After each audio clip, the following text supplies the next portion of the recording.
So what we have here is a visualization of something called lattice-based cryptography. So lattice-based crypto systems are families of cryptographic techniques that are designed in such a way that they don't have the cyclic regularities in their structure that are present in things like modular arithmetic and elliptic curves that makes them vulnerable to attack by quantum computer analysis.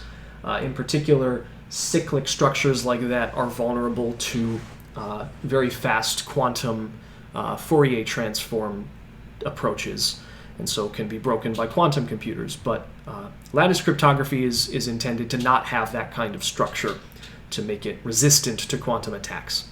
So what you're looking at here is we have a basis. So these green vectors, they are not collinear, they're orthogonal. They form a basis of a lattice. So the lattice is this set of all these yellow points. And these are just integer linear combinations of these green vectors.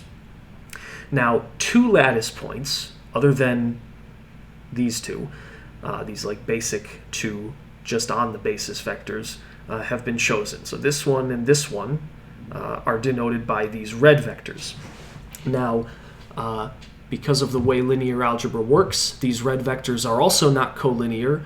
They're also on the same lattice, and so they're actually also a basis for this lattice. So much like every yellow point is some integer linear combination of the green vectors, it's also some integer linear combination of the red vectors. Okay, so that's the linear algebra that's happening here. So where's the cryptography? So the way that a crypto system like this works is we have a public key and a private key. And our public key is going to be these red bases, and the private key is going to be the green basis. And those are going to be called our bad basis and our good basis. Now, the core hard problem for lattice cryptography is that the bad basis can be used to encrypt easily, but it's hard to decrypt with it, whereas the good basis can easily decrypt. So how does that work? So what we're going to do is we're going to use this purple point here to represent our message. And so what we're going to do is we're going to somehow take our message, find some encoding scheme, and use the public key to get a point on the lattice. Let's say we got this point. Okay, so we got some point on the lattice using the public key. Now, the core hard problem for lattice cryptography is what's called the closest vector problem. There's also the shortest vector problem, but these are sort of, from a complexity standpoint, they're equivalent.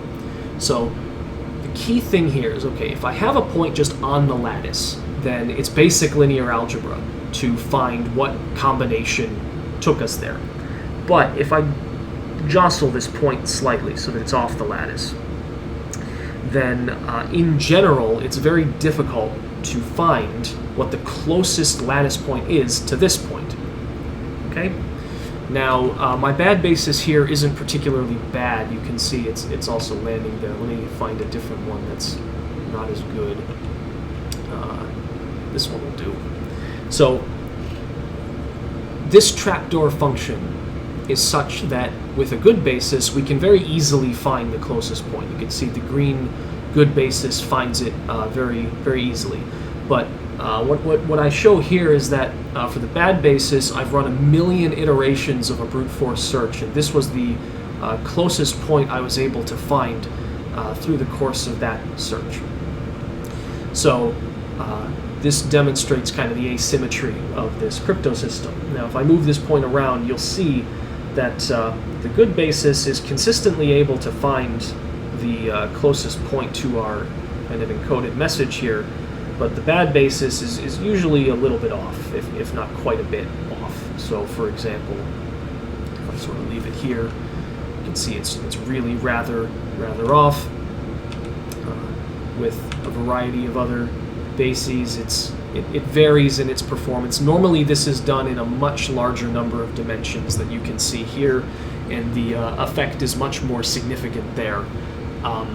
In this many dimensions, sometimes it does do okay, but usually it doesn't do great. So just show some of the bad bases failing to find the closest point with some different bases. And there's nothing special about this particular choice of basis, so we can do a different one. We don't want to go too non-orthogonal. The more orthogonal the good basis is, kind of the better it does. But we could have something like this, and in this case the good basis still does fine, bad basis still has trouble.